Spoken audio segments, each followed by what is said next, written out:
semuanya tes ya. Lagi saya senang sekali bertemu dengan orang-orang hebat, calon-calon pemimpin, calon-calon dokter segala-galanya. Terus belajar. Ya, yang di rumah, ya nanti setelah sesi ini selesai, sesi kedua siapkan pertanyaan. Ya harus ikut.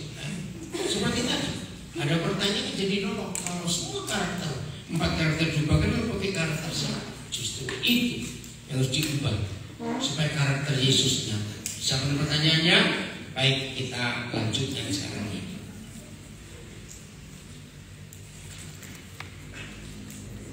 Jadi nyambung sedikit supaya antara sesi 1 ke 2 ini bisa jadi satu kesatuan.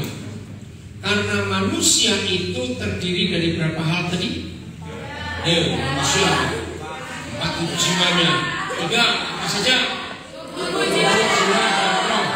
Oke, ayatnya di mana? Nggak boleh lihat catatan. Ayo harus siapa? Ayatnya di mana? Berdirimu sendiri.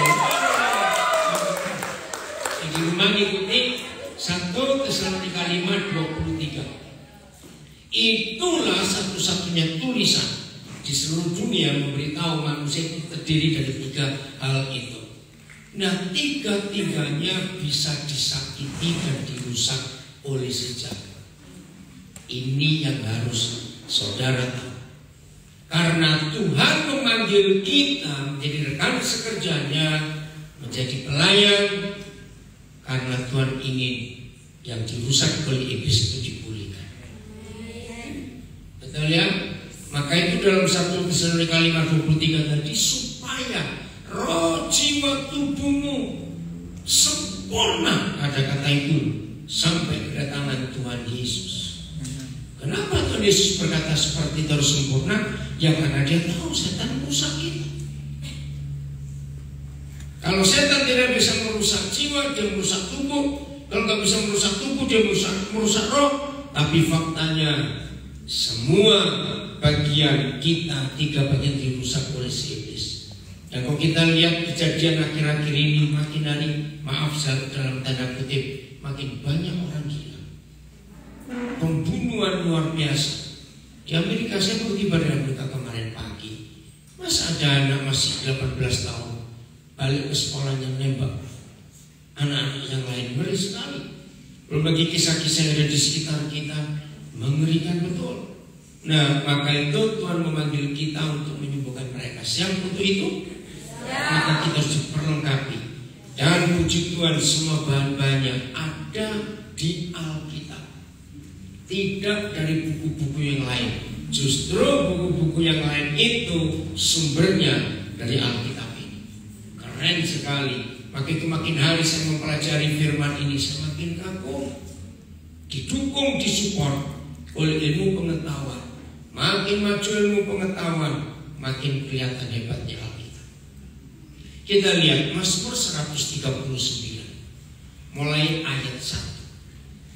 Di antara 150 pasal kitab Mazmur, maka Mazmur 139 ini Mazmur yang dahsyat sekali.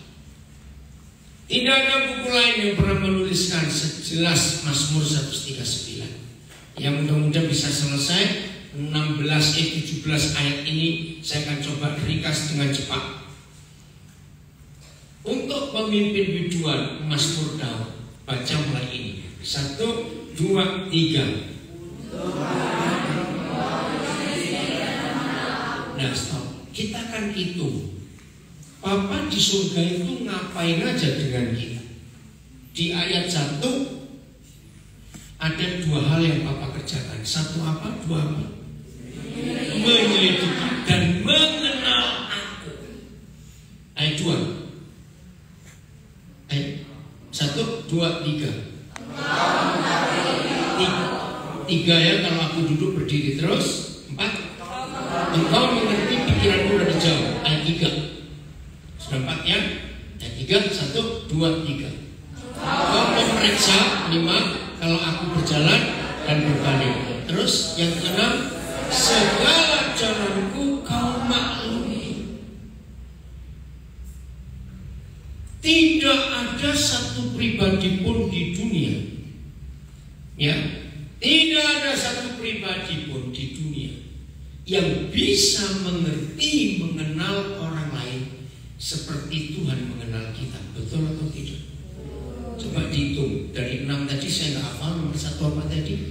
Menyelidiki, mengenal, mengetahui, bukan mengetahui, memeriksa, bukan, ya betul, mengetahui, mengerti, memeriksa, dan memaklumi. Saudara, sebetulnya tidak perlu ada manusia yang berdiri.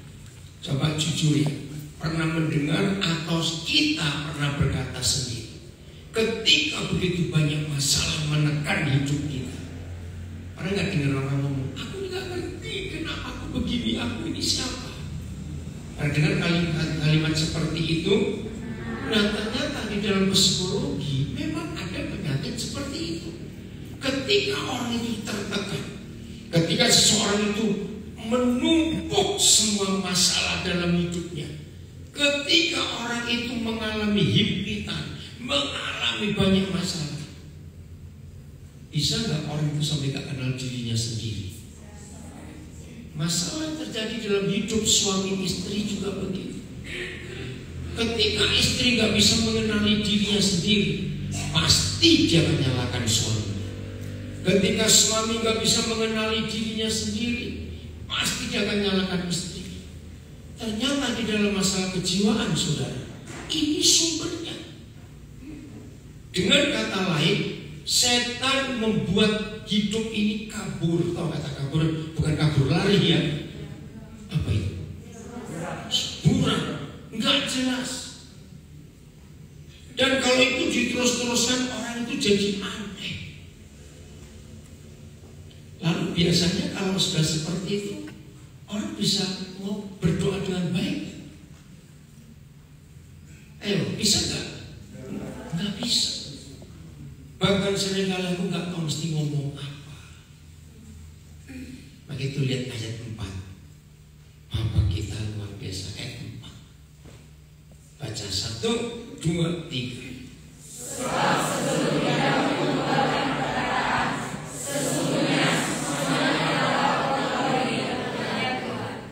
Sekarang ini dahsyat sekali. Pertama saya mempelajari pasal 189. Itu tahun 85, kira-kira bulan April atau Mei. Dia bukakan pasal ini sampai habis. Di situ hidup saya berubah. Tuhan memperlengkapi saya dengan pelayanan dengan cara yang baru, untuk menolong banyak orang. Ketika orang-orang itu sendiri gak tahu siapa dirinya, apalagi dengan kerusakan masa lalu. Maaf, dari sini kita bisa menelusuri sumber. Kenapa orang bisa jadi gay, jadi lesbian? Kenapa? Ternyata salah satu penyebabnya dari kasus ini. Ketika dalam masa pencarian, dia ini siapa, aku ini siapa, tergantung setan mana yang datang ke hidupnya. Kalau dia tidak menemukan orang yang tepat, di situ kerusakan terjadi. Ngeri sekali. Nah, dahsyat Tuhan kita. Saya mau tanya satu pertanyaan, jangan kaget. Setelah kita baca ayat 4, bahwa kita ini belum ngomong satu kata saja, Papa sudah tahu. Pertanyaannya, kalau gitu perlu nggak doa panjang-panjang? Jawab dong. Kalau gitu perlu nggak doa panjang-panjang? Ini banyak gereja salah. Serius.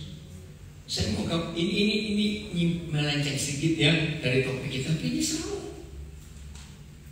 Saya gabungkan ayat 4 139 kitab Mazmur dengan apa yang Tuhan Yesus mengajarkan. Dia pernah ngomong gini, hei, kalau kamu berdoa jangan seperti orang Farisi, ngulang-ngulang kata-katanya, masih kan? Nah, begini teori yang saya temukan. Saya pernah ngitung, nah saya tidak tahu saudara, pakai timer, pakai stopwatch, pokoknya gitu. Berapa menit berdoa dan kata tidak terulang? Setelah itu terulang lagi.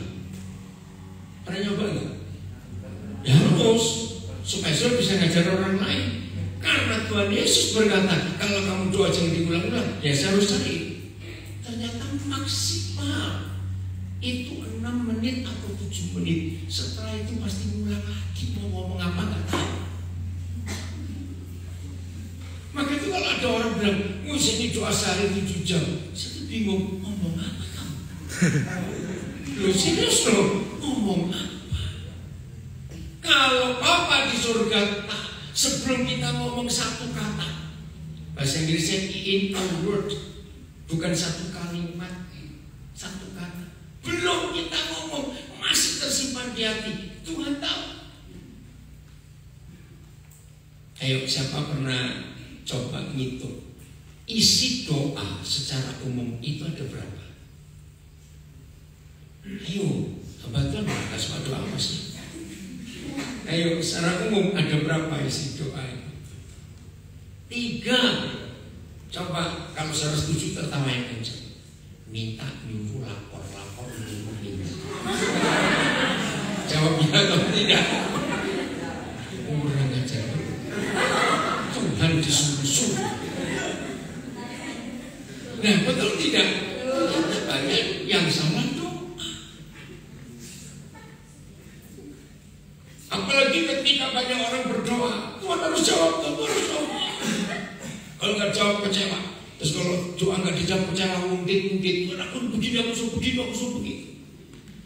Coba jawab pertanyaan saya. Kalau semua doa kita harus dijawab, akhirnya jadi Tuhan siapa? Berani kamu.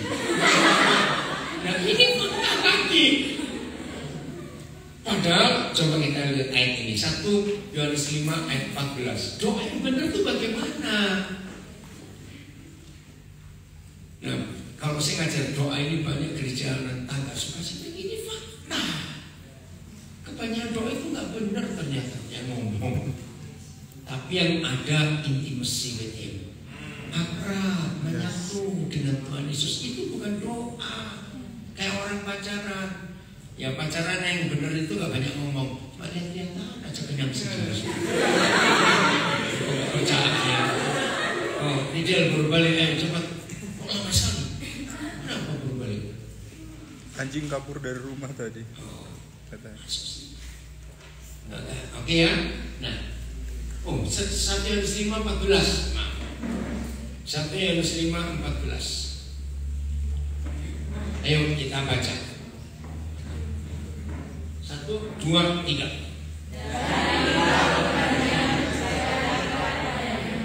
Yaitu bahwa Dia melakukan doa kita, kalau kita meminta sesuatu kepadanya menurut kehendaknya. Satu-satunya hal yang menyebabkan Bapa di surga menjawab doa kita bukan karena panjangnya, bukan karena puasa, bukan karena kata-kata yang teratur rapi, tidak. Sering gak kita dengar ada orang doa gini, Tuhan kiranya Engkau menyempurnakan doa yang kata-kata gak sempurna ini. Doa yang sangat salah. Karena Tuhan gak butuh kata-kata kita.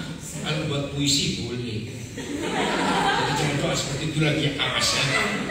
Doa Tuhan sempurnakanlah doa yang gak sempurna, ngapain? Padahal satu-satunya syarat doa didengar cuma kalau kita berdoa menurut kehendaknya. Jadi saya balik pertanyaannya. Kalau begitu doa dulu baru cari kehendaknya, atau cari kehendaknya dulu baru berdoa? Nah, ini yang selama ini kita salah. Sudah kebanyakan ngomong salah.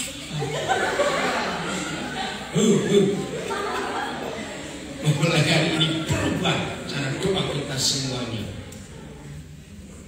Terus Yohanes 2 ayat 24-25. Wah ini saya senang kalau membuat orang bingung itu supaya belajar.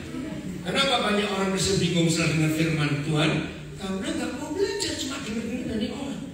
Lihat, baca sama-sama. 1, 2, 3. Tetapi Yesus sendiri tidak mempercayakan dirinya kepada mereka karena Yesus mengenal mereka semua dan karena tidak perlu seorang pun memberi kesaksian, memberitahu adanya tentang manusia. Sebab Yesus tahu apa yang ada di dalam hati manusia. Salah lagi doa. Tolong jawab. Bagaimana kalau saudara suruh doakan orang sakit? Doanya isinya gimana? Ayo, berarti gak pernah doakan orang ini. Gimana kalau suruh doakan orang sakit? Cepat. Ya, minta semua itu. Ya, tadi dulu nyuruh minta lapor. Aku nyuruh minta itu gimana kalau doakan orang sakit? Ya, Tuhan kiranya kau menyembuhkan Tuhan begini. Berdoakan. Ada keluarga mau cerai. Bisa doakannya gimana? Ayo. Ya, supaya jangan cerai. Kalau saya jadi Tuhan saya jawab. Dan itulah aku gak suka orang bercerai. Ngapain kamu nyuruh aku lagi? Nah, betul nggak? Dan itulah aku gak suka orang sakit. Kenapa kamu nyuruh aku menyembuhkan? Nah, pertanyaan. Yang tertulis di Alkitab, sembuhkan orang sakit atau doakan orang sakit? Yang betul. Loh, saya tanya, yang tertulis di kitab 4 Injil itu, Tuhan Yesus perintah kita doakan orang sakit atau sembuhkan orang sakit? Sembuhkan. Ayo, bingung sendiri, saya bingung, saya bingung. Ayo, ini gimana baca Alkitab ini, calon hamba Tuhan? Ayo, yang betul doakan orang sakit atau sembuhkan orang sakit? Cepat. Sembuhkan, sambil doakan itu. Gak ada doakan orang sakit di 4 Injil, sembuhkan. Tapi yang gereja lakukan? Doakan. Ya, salah lagi. Disuruh menyembuhkan malah doakan. Nah ini. Jadi kalau kita mendoakan kita nyuruh siapa? Tuhan. Loh, kalau kita doakan orang sakit kita suruh siapa menyembuhkan? Tuhan. Tuhan. Padahal dia nyuruh kita. Nah kalau kita dengan dia suruh-suruhan sampai kerja goblok. Ini yang salah. Mana suruh-suruhan? Nah, ketika banyak orang bilang, kan saya bukan dokter. Jawabannya di sesi pertama tadi. Kita ini dokter. Amin. Bisa menyembuhkan orang sakit dengan cara pelayanan 3 bagian itu. Ya. Jadi karena saya orang Jawa, dokter mengatakan 80 sekian persen penyebab orang sakit ini bahasa Jawa. Koro-koro cuang kemgeragas.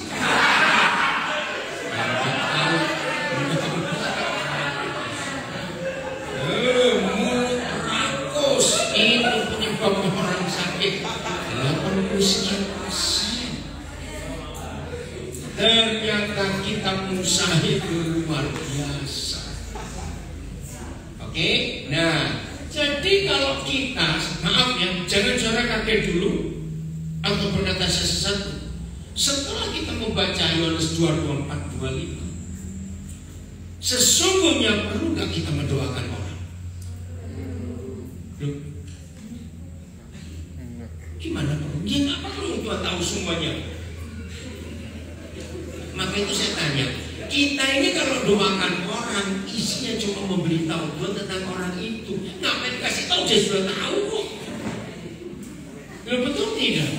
Salah lagi doa. Lihat selama ini sudah kepanjangan doa, ngomong nggak betul, bilang minta disempurnakan, minta rocos nggak karu-karuan, ternyata nggak sesuai kehendak Tuhan. Sekarang salah lagi ngasih tahu Tuhan, tolong Tuhan, dia mau ujian tapi nggak lulus. Kalau saya yang Tuhan saya bilang dia goblok, nggak mau belajar, lulusan enak aja. Betul kan? Ayo kita doa saudara, anak-anak mau ujian minggu depan, datang ke gereja semua doa. Ya Tuhan pusing, Tuhan tolong buat anak-anak lulus enak aja. Betul? Tuhan orang itu sakit, Tuhan tolong sembuhkan.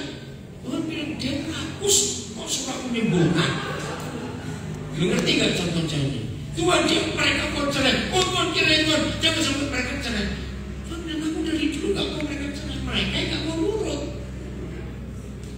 Jadi mulai hari ini kalau saudara diminta doakan orang, jangan menyuruh Tuhan, jangan suruh Tuhan menolong orang itu, jangan menyuruh Tuhan menyembuhkan orang itu, tapi ajak duduk, bacakan firman. Misalnya suami istri mau cerai, bacakan peraturan Tuhan. Apa fungsi istri, apa fungsi suami. Lalu kita tanya, mana yang kalian langgar? Bereskan di situ. Orang sakit, tanya pola matanya. Oh betul, tanya masalah hatinya. Masih punya musuh nggak? Nggak ngampuni nggak? Kamu mesti jengkel pada seorang? Kamu takut, khawatir, itu sumber penyakit semua. Karena hati itu gak gembira. Itu cara kita melayani, bukan mendoakan. Maka orang itu sembuh. Tuhan, keluarga A, kontak rumahnya habis, tolong berkati. Tuhan pusing, di surga gak ada uang tahu. Lo betul gak? Kalau ada orang rumahnya, kontak rumahnya habis, kita doa, Tuhan berkati. Padahal yang doain duitnya banyak, kurang ajar. Lo ngerti hukumnya? Jangan tunggu Tuhan. Kamu punya duit, bagi dong duitmu.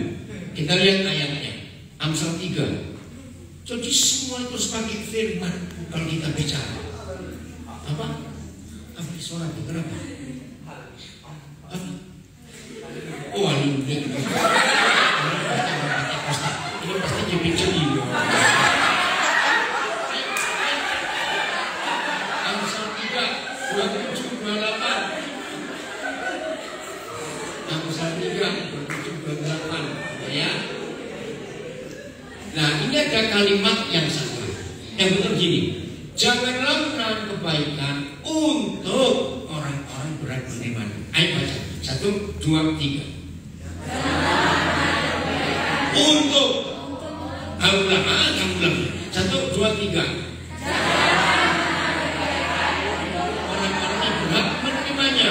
Padahal ini yang stop dulu. Jadi kalau kita bisa melakukan untuk membagi kebaikan yang kita terima gratis dari Tuhan untuk orang membutuhkan, maka kita nggak bisa berdoa untuk Tuhan berkati orang itu. Betul tidak? Jadi kita harus ngapain? Ayo kita harus berbagi. Lihat ayat 28. 1, 2, 3. Janganlah engkau berkata kepada sesamamu, sedangkan jadi kalau kita punya, nggak boleh kita berdoa, kita yang kerjakan.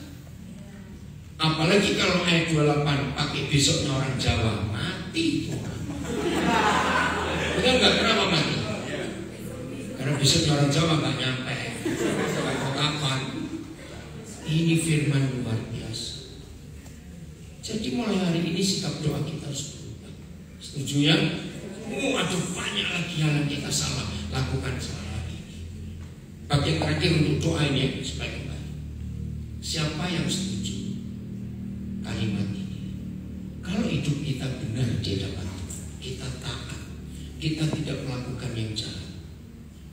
Percaya nggak? Kita nggak perlu berdoa minta apa-apa, apa surga pasti akan memberi. Betul? Yakin? Nah, saya balik. Kalau itu yang panjangan doa orang itu ngapain? Bukan nggak tahu, hidupnya nggak benar, itu jawabannya. Nggak tahu. Betul tidak? Oke, saya tanya lagi, berarti belum ngeh. Dengar.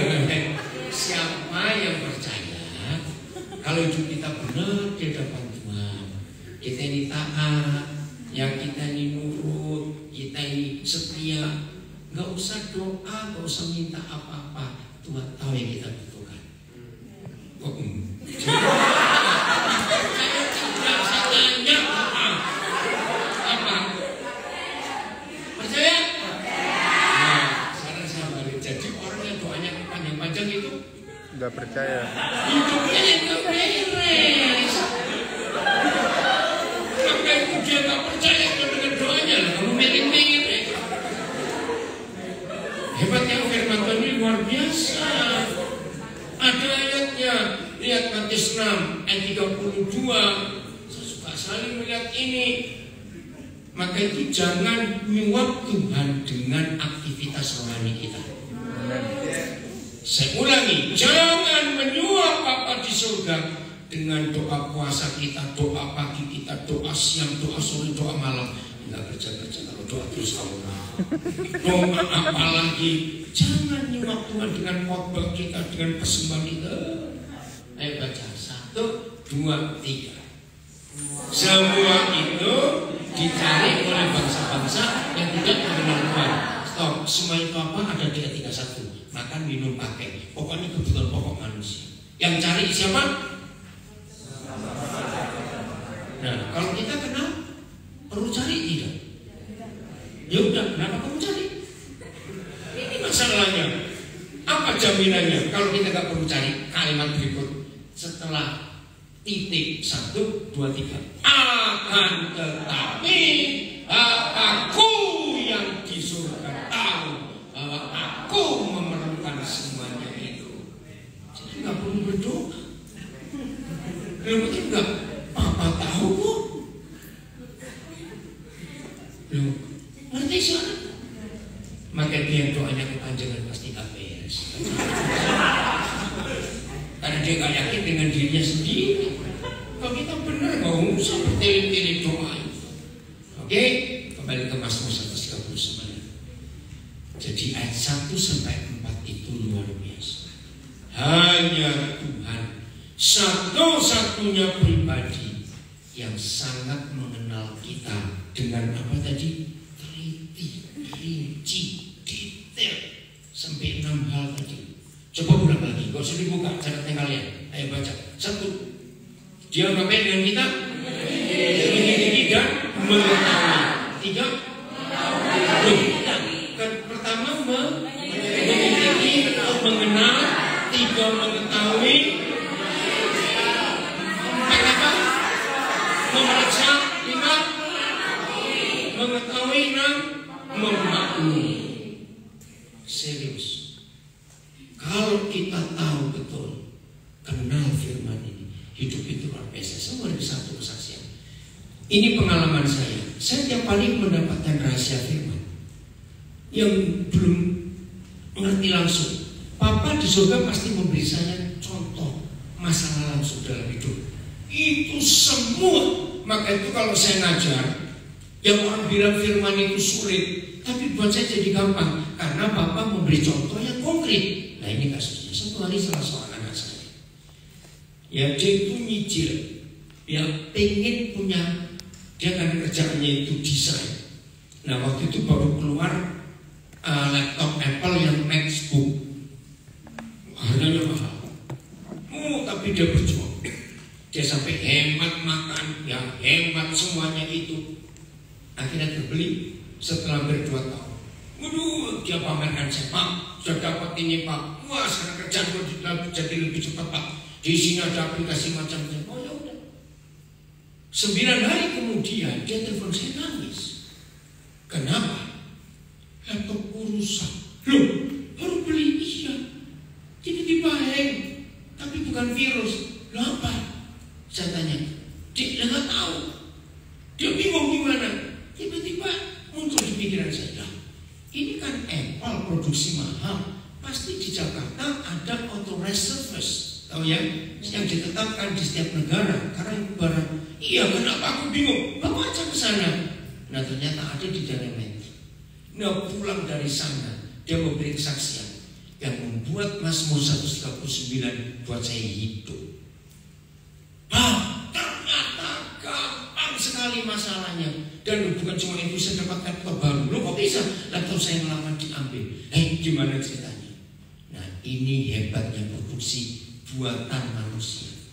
Jadi perusahaan Apple yang ada di California itu, semua barang yang keluar dari pabriknya, mau handphone, iPhone, yang laptop, iPad semuanya, itu ada nomor serinya. Dan mereka bisa tahu yang nomor sekian itu di negara mana jualnya. Hebat sekali. Nah di setiap pusat servisnya itu disediakan 1 kabel saja, 1 kabel yang cocok untuk semua produk Apple. Nah begitu anak saya sampai ke tempat itu kan dia jelaskan begini-begini. Orangnya bilang, Pak, gak usah beritahu saya. Loh, bagaimana saya gak beritahu? Untuk servisnya Bapak gak tahu. Sudahlah Pak, diam saja. Sampai dibentak anak saya itu. Ternyata nggak sampai 2 menit. Dia keluar dengan kabel itu, laptopnya dicolok, langsung keluar berita barang ini salah produksi. Cuma waktu keluar dari pabrik tidak terdeteksi dengan baik ke negara mana. Nah, akhirnya dari pusatnya sudah dibuat program di negara mana saja kabel ini yang nyolok ke satu laptop pasti keluar yang ini, karena cuma satu. Wih, dia kaget. Jadi nggak usah pakai macam-macam. Barang ini harus kembali ke pabrik dan bapak dapat baru. Wih, dia senangnya luar biasa. Kan dia nunggunya 2 tahun. Jadi setelah produk yang baru lagi, dia dapat yang baru. Apa yang saya pelajari dari kasus ini? Boleh nggak saya pakai istilah? Kenapa papa kita bisa mengetahui, menyelidiki, memaklumi, memeriksa, mengenal, apalagi tadi? Karena dia yang buat kita. Amen. Betul nggak? Maka kalau ada kerusakan di mana saja, termasuk kamu jerawatan, Tuhan tahu. Nggak percaya jadi. Tuhan tahu nggak? Tuhan tahu. Kalau gigimu sakit, bukan Tuhan nggak tahu, kamu yang nggak bersih gosok gigi. Itu masalahnya. Jangan tanya Tuhan, kenapa gigiku sakit? Kamu yang nggak bersih. Nanti ilustrasi ini, oh saya bilang terima kasih Bapak, cukup 1 kabel. Saya bilang masih hidung kan, atau saya berjauh gimana? Maka Tuhan tahu ada apa dengan diri kita. Maka itu ketika dunia psikologi bingung dengan menyembuhkan kejiwaan manusia, ternyata Mazmur 139 itu luar biasa. Amin. Jadi kalau kita datang kepada Tuhan, jangan banyak ngomong, biar dia lebih banyak ngomong daripada kita. Betul nggak? Ayo suka nyerocos panjang-panjang ngomongnya, bertobat mulai hari ini, biar Tuhan lebih banyak ngomong kepada kita. So kita lihat Keluaran 33. Ayat yang ke-9 boleh. Lihat ini zaman Musa. Apabila Musa masuk ke dalam kemah itu, ngapain? Nah, siapa yang turun ini? Iya, siapa? Tuhan. Jadi di masa itu kehadiran Tuhan ditandai dengan tiang awan dan tiang api. Apabila Musa masuk ke dalam kemah itu, turunlah tiang awan dan berhenti di pintu kemah. Stop dulu. Pertanyaan saya, antara Tuhan dengan Musa, siapa yang nunggu siapa? Tuhan nunggu Musa. Yang betul. Antara Papa di surga dengan Musa, menurut ayat ini siapa nunggu siapa? Itu. Saya nangis waktu tahu ayat ini. Jadi bukan kita yang menanti Tuhan hadir, Dia. Maka itu setiap kali Papa di surga tahu bahwa kita memerlukan Dia dalam hidup ini. Gak usah banyak aktivitas, diam saja. Papa bisa baca hati kita dalam saudara kita. Gak usah banyak ngomong. Buktinya. Dan saya baca. Dan berbicaralah Tuhan. Pertanyaannya, siapa mulai ngomong duluan? Inilah cara saya doa sejak hari itu sampai hari ini. Saya gak perlu banyak memberitahu Tuhan tentang begini, begitu keadaan saya. Oh Tuhan, keadaan ini enggak. Tuhan, pelayanan saya begini, gak perlu. Dia tahu semua. Setuju? Saya cuma diam. Saya cuma buka hati. Wih, langsung dia hadir. Ini Bapa di surga. Jangan banyak ngomong kalau doa, biar dia ngomong. Ayat 10. Oh, ayat 11. 10. Enggak. Baca dan. Nah, sekali lagi stop dulu. Bukan Musa mulai bicara. Dia. waktu dipanggil Kejadian 12, siapa boleh ngomong dulu? Siapa boleh ngomong dulu? Tuhan. Daud dipilih, bukan Daud yang minta. Tuhan bicara dulu. Ketika waktunya Bapa di surga jadi manusia, dia cari manusia untuk supaya hamil Roh Kudus. Ketemu Maria, siapa malah ngomong dulu? Gabriel. Ini konsep penting. Loh kok bisa begitu? Terus baca dengan atau dari depan. 1, 2, 3. Dan berhadapan muka. Hebat. Terus cukup dahsyat. Saya pakai logika ini. Menurut saudara, Tuhan di perjanjian lama atau Tuhan di perjanjian baru yang lebih gampang ditemui? Ayo, cepat dan hukum. Perjanjian baru. Karena sudah terbuka tirai ini.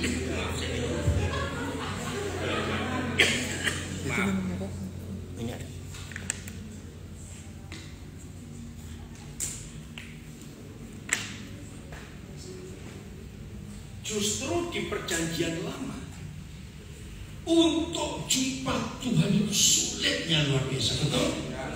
Ingat anaknya Imam, anaknya Imam William sampai mati itu. Imam William, hanya gara-gara bawa api yang salah. Ngeri sekali Tuhan seperti itu. Tapi faktanya pengalaman Musa ini kok beda. Nah, saya pakai cara ini. Ternyata Matius 6 ayat 6. Inilah doa yang benar. Mulai hari ini ubah cara kita doa. Sejak saya mengerti kebenaran ini, saya jarang serius berdoa panjang-panjang minta. Untuk apa memberitahu dia? Dia sudah tahu semua kok. Tuhan minta kita ini kerjasama dengan dia, bukan perintah-perintah dia. Tetapi jika engkau apa? Ini ngomong Tuhan Yesus, betul? Terus masuklah ke dalam kamarmu, tutuplah pintumu. Stop sampai di sini. Tapi kenapa kita doa hampir nggak pernah di dalam kamar, bukan? Doa di terminal pernah, doa di stasiun, betul? Doa di rumah makan, di warung. Loh kok Tuhan nggak marah? Padahal doa harus masuk. Ternyata doa makan, kita ini doanya 5 kali secara umum, bukan Islam. Betul? Ayo makan. Doa pagi, sarapan, makan siang, makan malam, tidur. Berapa kali? Berapa kali? Nah, 5 kali juga ternyata. Nah, itu nggak masuk di doa yang ayat 6 Matius 6. Ini doa khusus. Saya dapat jawabannya lewat Efesus 5, kok saya dibaca. Hubungan Tuhan Yesus dengan kita sebagai gereja itu hubungan apa? Ayo, Efesus 5. Suami istri. Gak usah ragu-ragu. Hubungan apa? Suami istri. Loh, hubungan Suami istri. suami istri. Nah, di dalam kamar yang terkunci, kalau ada 2 orang, itulah suami istri. Ternyata doa itu hubungan intim antara gereja mempelai perempuan dengan Yesus mempelai laki-laki, masuk dalam kamar dan kunci pintu. Jadi intim. Keren ya? Nah, coba nanti kita cari waktu di selanjutnya masalah doa harus selesai di sini. Kembali ke Mazmur 139 ayat 5 sampai 12 saya akan baca dengan cepat. Ini seru secara psikologi. Hebat sekali. Mazmur 139 ayat 5 sampai 12 itu satu paket yang dahsyat sekali. Dari belakang dan dari depan engkau mengurung aku, dan engkau menaruh tanganmu ke atasku. Ayo cepat, ayo ya. Terlalu ajaib bagiku pengetahuan itu, terlalu tinggi tidak sanggup aku mencapainya? Kemana aku dapat pergi menjadi rohmu? Kemana aku dapat lari dari hadapanmu? Jika aku mendaki ke langit, engkau ada di sana. Jika aku menaruh tempat tidurku di dunia orang mati, di situ pun engkau. Sampai di sini saya bertidur. Kalau ada orang lari-lari kayak begini, lari ke seberang langit, sampai kemana? Ini orang alamiah. Yang kuat aja, jangan ragu-ragu. Orang kenapa? Semua alamiah lagi melarikan diri dari kenyataan. Ini orang stres. Betul? Pokoknya aku gak mau ketemu orang. Bayangkan, saya ya waktunya ya sampai aku tidur di kuburan tempat dunia orang mati ini kan ngabur. Betul nggak? Terus ayat yang ke-9. Jika aku terbang dengan saya fajar, ngapain naik pesawat ada kok? Repot. Jadi saya fajar, pesawat saja kok. Betul tidak? Maka kalau baca Alkitab jangan pakai logika anak-anak itu, Alkitab itu gampang dimengerti. Terus dan membuat kediaman di ujung laut, hotel masih banyak, ngapain kamu kesana? Nah, makin ini orang stres, orang sakit hati, orang pelari-lari, nggak tahu lah. Sepuluh dah. Juga di sana tanganmu akan menuntun aku dan tangan-tanganmu memegang aku. 11. Jika aku berkata, biar aku kegelapan saja melingkupi aku. Nah, orang stres takut terang, betul nggak? Banyak gelap saja. Betul ya? Ini bentuk yang hebat di kitab Mazmur ini. Dan terang sekelilingku menjadi malam. Loh, pagi aja suruh jadi malam. Kan orang aneh sekali. Ayo jujur, siapa pada malam kayak gitu? Yang ngikuti di rumah juga. Oke? Maka kegelapan tidak akan menggelapkan bagimu, dan malam menjadi terang seperti siang. Kegelapan sama seperti terang. Siapa dia? Tuhan. Dia itu terang. Akhirnya jawabannya, kamu kok sehari ke dalam gelap, akulah terang dunia ini. Maka di dalam terang ada harapan. Di dalam terang ada kekuatan. Saya beri contoh, karena dulu waktu saya masih SMP SMA suka mendaki gunung dengan teman-teman. Ayo saya beri contoh ini. Suatu hari ada grup di antara saudara-saudara buat perjalanan, entah naik ke Gunung Merbabu dekat sini atau gunung mana. Ternyata persiapan nggak betul, gelap, tidak ada lampu, minyak habis, baterai mati, semuanya pokoknya gelap sama sekali, nggak tahu ujung kiri kanan, gelap juga di langit sehingga nggak ada bintang, nggak tahu arah timur barat kemana. Tiba-tiba dari kejauhan saudara melihat ada nyala api, timbul apa? Melihat api, lihat nyala itu. Gak usah bilang lampu lah, nyala api cepetan. Harapan, karena ada orang, sebab harimau dan monyet gak mungkin buat api. Lu betul tidak? Itu caranya ngerti. Dan itu orang, betul. Nah, terus saya tanya, ternyata ketika saudara dekat, ya ampun itu segerombolan perampok. Ayo, lari atau dekat? Nah, coba jawab, lari atau dekat? Dekat goblok.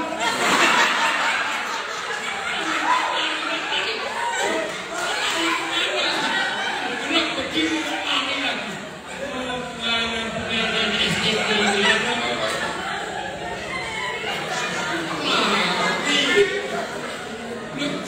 Masih gak ingat cerita awal tadi gimana? Betul? Yang jawab lari minta dibaptis lagi. Loh, betul gak? Ya sudah, ya kalau beneran pakai dekat aja terus gak ngomong kemana. Betul? Harus gak usah dijawab. Nah, ini cara kita menolong banyak orang menemukan jalan hidupnya. Amin. Nah, makanya 12 ini luar biasa. Akhirnya jawabannya adalah larilah ke terang itu. Amin. Larilah ke terang itu. Maka ada jawaban dalam hidup.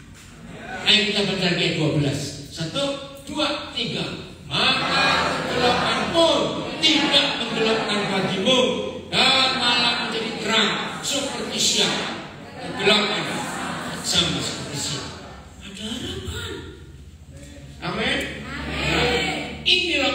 ada di surga. Ini cara kita menolong banyak orang yang stres, takut masa depan. Ya, ngeri, nggak tahu mesti bagaimana.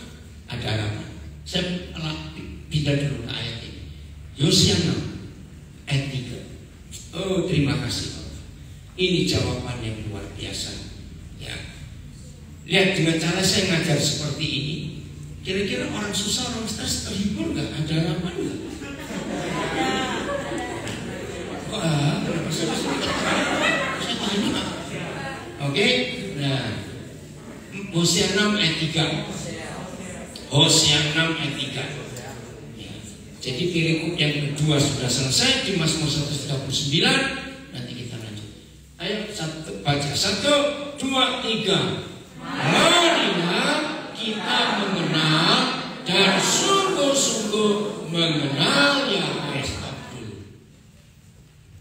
Hampir tidak ada di Alkitab ajakan untuk berdoa pagi, doa malam, doa hampir tidak ada. Memang tidak ada. Tapi ajakan mengenal Tuhan itu ada. Bahkan sungguh-sungguh mengenal. Dan Papa memberi contoh yang sangat sederhana sehingga orang bodoh pun mengerti. Titik, koma. Apa hasilnya kalau kita mengenal Papa sungguh-sungguh? Baca. Ia pasti muncul seperti fajar. Ia akan datang kepada kita seperti hujan. Nanti sisanya baca sendiri. Sekarang apa yang kita baca? Sekarang malam. Misalnya sekarang ini ada badai besar, angin, halilintar, guntur, guru jadi satu semuanya. Tinggallah tidur. Besok pasti ada fajar. Siapa sering ingkar janji? Kita atau fajar? Mesti tanya Pak. Siapa sering ingkar janji? Kita atau fajar? Kita sering ingkar janji. Fajar gak pernah ingkar. Jadi ada harapan.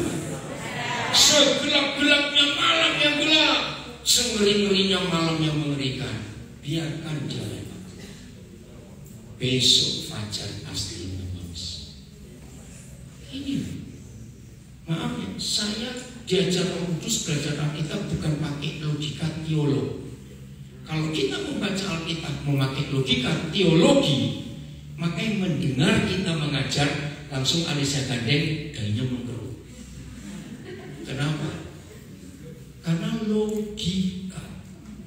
Teologi itu tidak. Teologi itu sama dengan geologi, biologi, psikologi, antropologi, dan logi-logi yang lain. Dan harus diterima dengan logika. Padahal firman Tuhan tidak bisa diterima dengan logika. Firman hanya bisa diterima dengan hati. Itu bedanya. Hati tidak bisa dipelajari karena nggak punya dasar. Hati itu sangat dalam. Maka itu satu-satunya bagian dalam hidup manusia yang penuh dengan misteri rahasia adalah hati kita. Maka itu kenapa di dunia tidak ada hakim yang adil, karena tidak ada seorang pun manusia bisa membaca hati manusia lain. Isi hati kita yang tahu cuma dua pribadi, kita dan Tuhan. Nggak ada orang ketiga yang tahu. Hakim akan disebut adil kalau dia diberi kuasa untuk membaca hati terdakwa. Kalau hakim bisa membaca hati terdakwa, maka semua pengadilan di dunia hanya berlaku sekali langsung putus. Karena tahu motivasinya apa dia buat itu. Hebat sekali. Maka itu karena hati ini sangat rahasia, di situ sumber kebohongan, penipuan semuanya ada. Yeremia 9 ayat yang Yeremia 17 ayat yang ke-9. Jadi kenali Tuhan, maka dia akan muncul seperti fajar. Karena ya, jadi ada terang, ada harapan. Baca 1, 2, 3.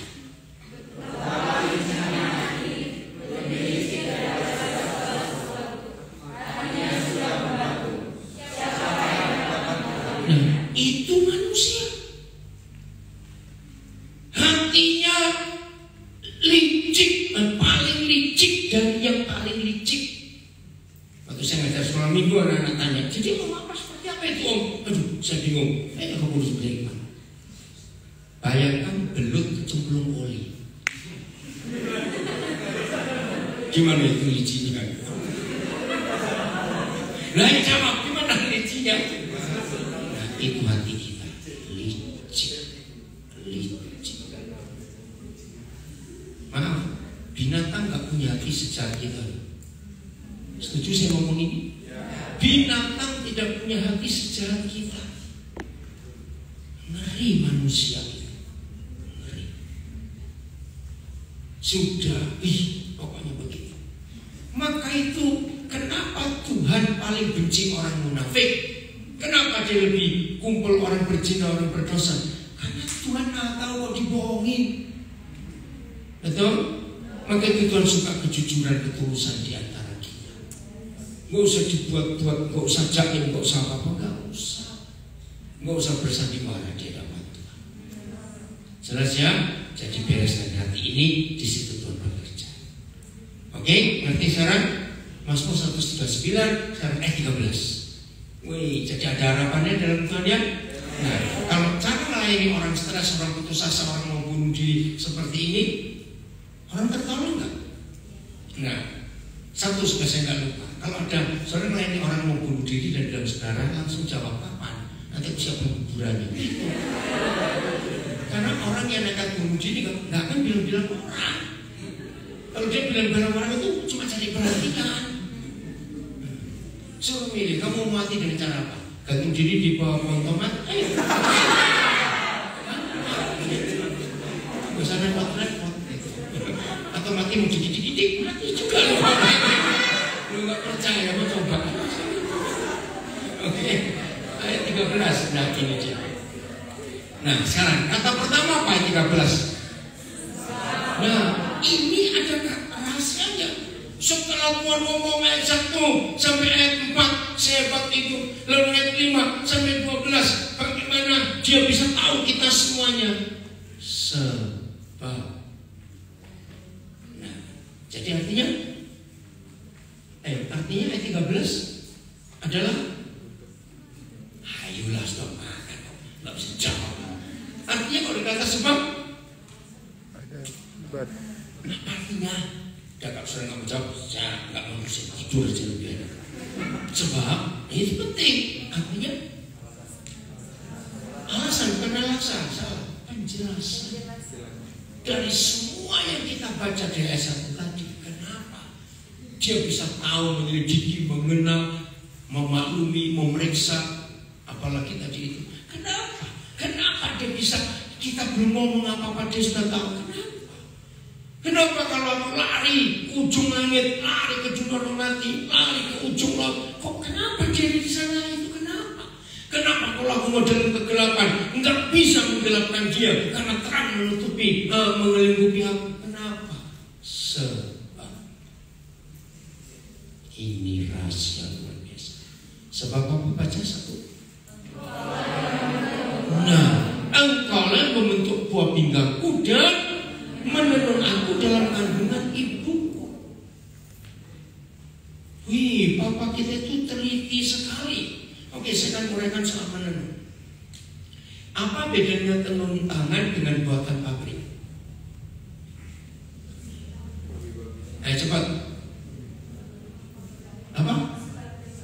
Saya belum sebulan kuat jawab, supaya saya tahu. Apa bedanya tenunan tangan dengan buatan pabrik pakai mesin? Tolonglah yang jelas ngomongnya. Ayo, 1-2 orang yang kuat suaranya. Apa bedanya tenunan tangan dengan buatan pabrik? Cepat. Kalau tenunan tangan gimana Pak? Lebih mahal. Nah, jangan ngomong duit, ngomong yang lain. Maaf. Betul, pasti lebih mahal, tapi bukan itu saya cari. Ayo. Prosesnya, fisikal, apalagi lebih kuat, lebih cepat, mana lebih cepat? Oke, jawabannya sama semua. Salah semua. Yang betul, buatan pabrik sama semua. Cuma seri nomornya beda. Tapi buatan tangan gak ada yang sama. Betul? Saya kepikir itu bulan Mei tahun 85. Saya tahu rahasia masuk 139. Siapa pernah kepikir wajah manusia itu kira-kira berapa sentimeter persegi? Kamu bilang 1 meter persegi apa sih? Ayo, berapa sentimeter persegi? Ini kira-kira berapa? Ya 15 dobelnya. Ini saya pikir setelah baca ayat 13. Alis kita berapa? Alis gak usah dipegang, janganlah, susah beneran. Harus mau pegang alisnya. Berapa? Saya tanya berapa, bukan panjang-panjangnya. 2 mata, 2 telinga, 2 pipi, 2 dahi, mulut 1. Nah, pertanyaannya, ada yang sama gak? Bisa ada yang sama gak? Anak kembar 1 telur pun tetap ada beda. Maka begini kepikiran saya, kok Tuhan gak kehabisan modelnya, cuma begini saja. Cetak-cetak bentuk yang hidup berapa miliar manusia? 7,8 miliar. Jadi 7.800 juta. Itu jumlah gitu loh pokoknya. Yang sudah mati berapa? Yang akan lahir berapa? Sedunia gak ada yang sama. Sidik jari? Gak ada yang sama. Kiri kanan juga beda. Hebat gak? Diputar-putar itu kok bisa beda-beda. Setelah sidik jari, dunia teknologi makin maju. Letak gigi di negara maju, data kependudukan gak cuma tanda tangan, tapi sudah pakai retina. Bukan Korea, beda ya. Itu beda. Tapi maju lagi, ternyata gusi kita itu letak giginya beda orang sedunia. Jauh bilang Tuhan nganggur. Enggak. Itu hebatnya Tuhan luar biasa. Ya, gigi saja beda. Terus kuku, kimia kuku, kimia rambut itu beda. Maka itu para ahli forensik, para ahli kriminal, ahli-ahli itu kalau meneliti, cari sisa-sisa rambut, jangan dianggap enteng. Itu bisa tahu tuh rambutnya siapa.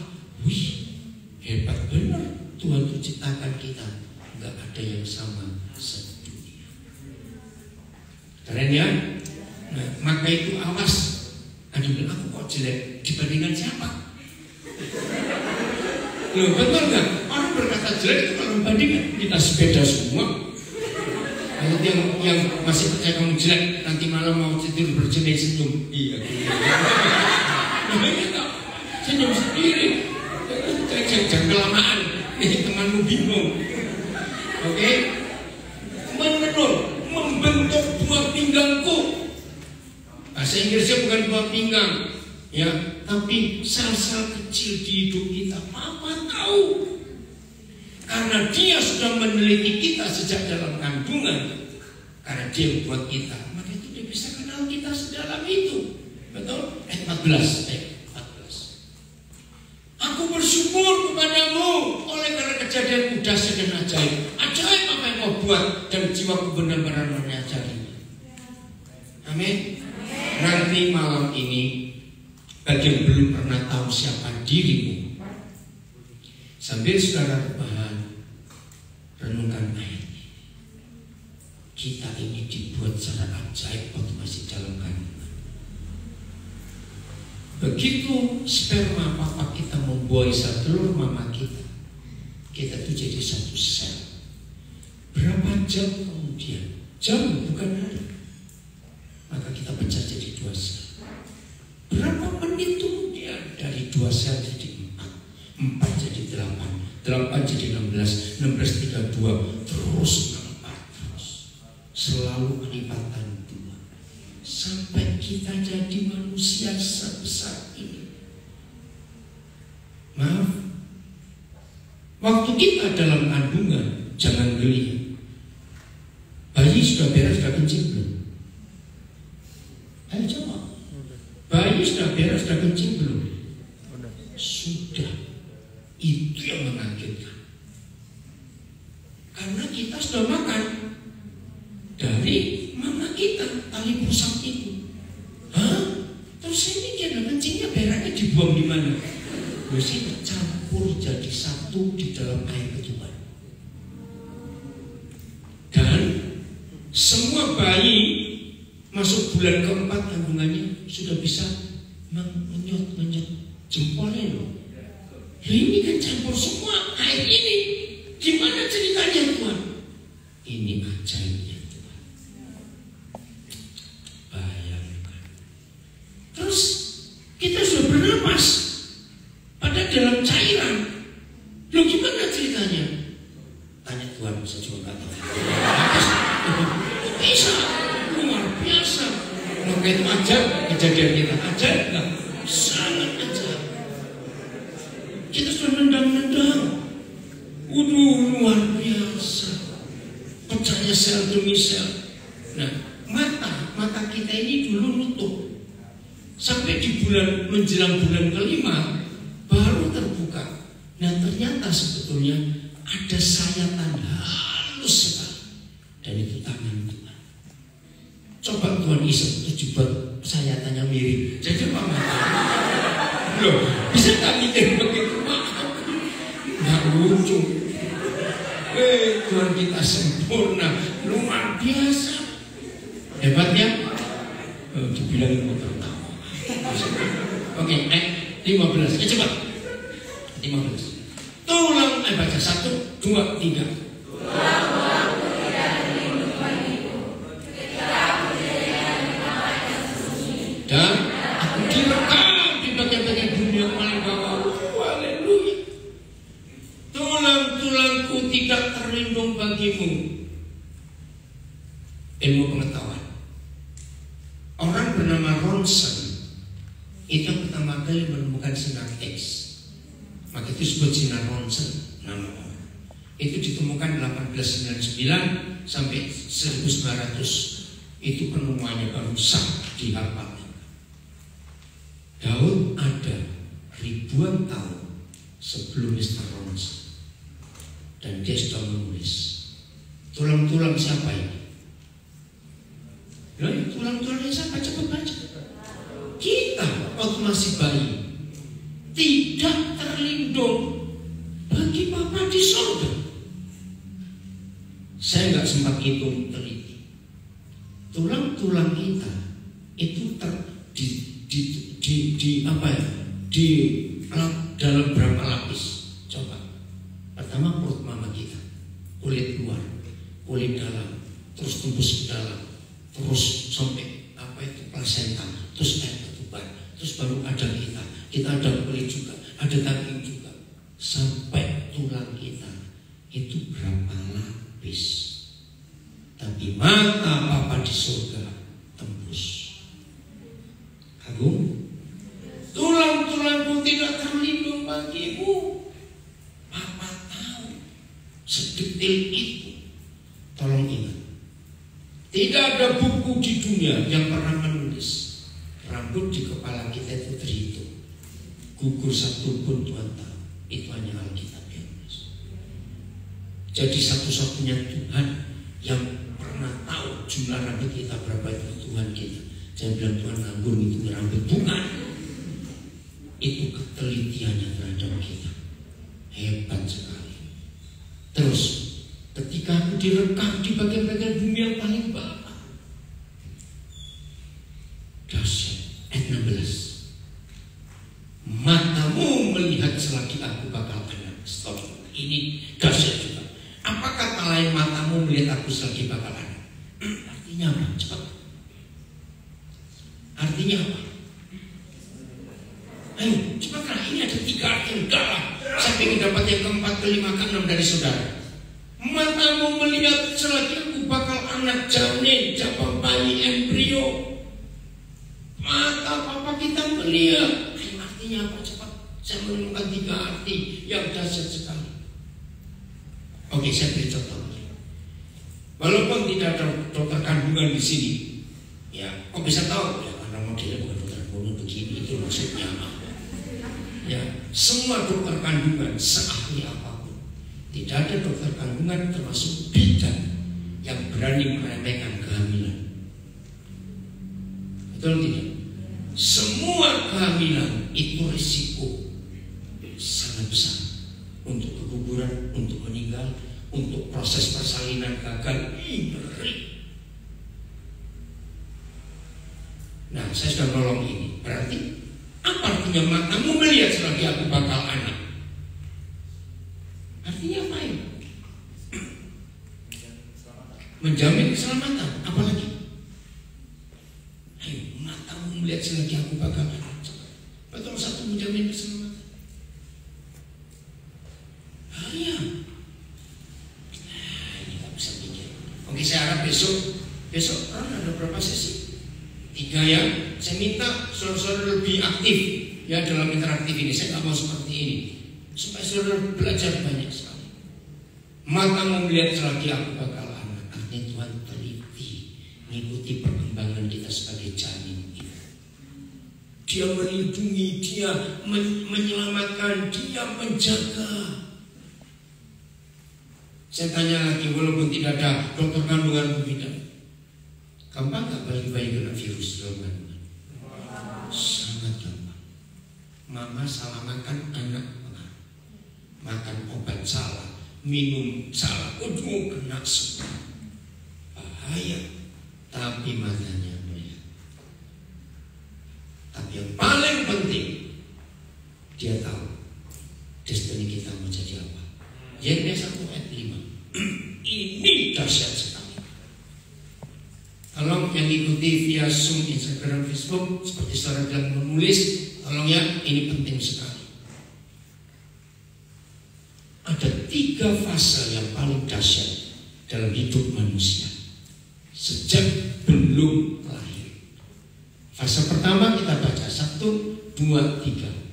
Sebelum aku membentuk engkau dalam rahim ibumu, Tuhan telah mengenal. Saudara, pertanyaannya, kalau kita belum dibentuk di rahim mama, berarti papa mama kita sudah menikah belum? Ini saya kaget. Bagaimana ayah ibunya belum menikah, kok anak-anaknya sudah dikenal Tuhan? Dari mana ceritanya? Ini hebat sekali. Ternyata menurut Efesus 1 ayat 4, kita sudah ada di hadapan Tuhan sebelum dunia diciptakan. Luar biasa ini. Catat Efesus 1 ayat 4 karena waktu masih dibuka. Jadi ketika waktunya kita mau lahir, dia carikan papa mama yang cocok buat kita. Maka itu dia kenal kita sebelum papa mama kita menikah. Fase kedua, setelah papa mama menikah, baca. Dan ya, aku telah mengurusan kembali. Papa mama sudah menikah, mama sudah mengandung kita. Dan sebelum engkau keluar dari kandungan, aku telah memutuskan engkau. Ini Mazmur 139 ayat 15 tadi. Matamu melihat selagi aku bakal anak. Jadi waktu kita masih dalam kandungan, dia sudah tahu kita ini siapa. Dan dia memutuskan kita. Apa kata lain memutuskan?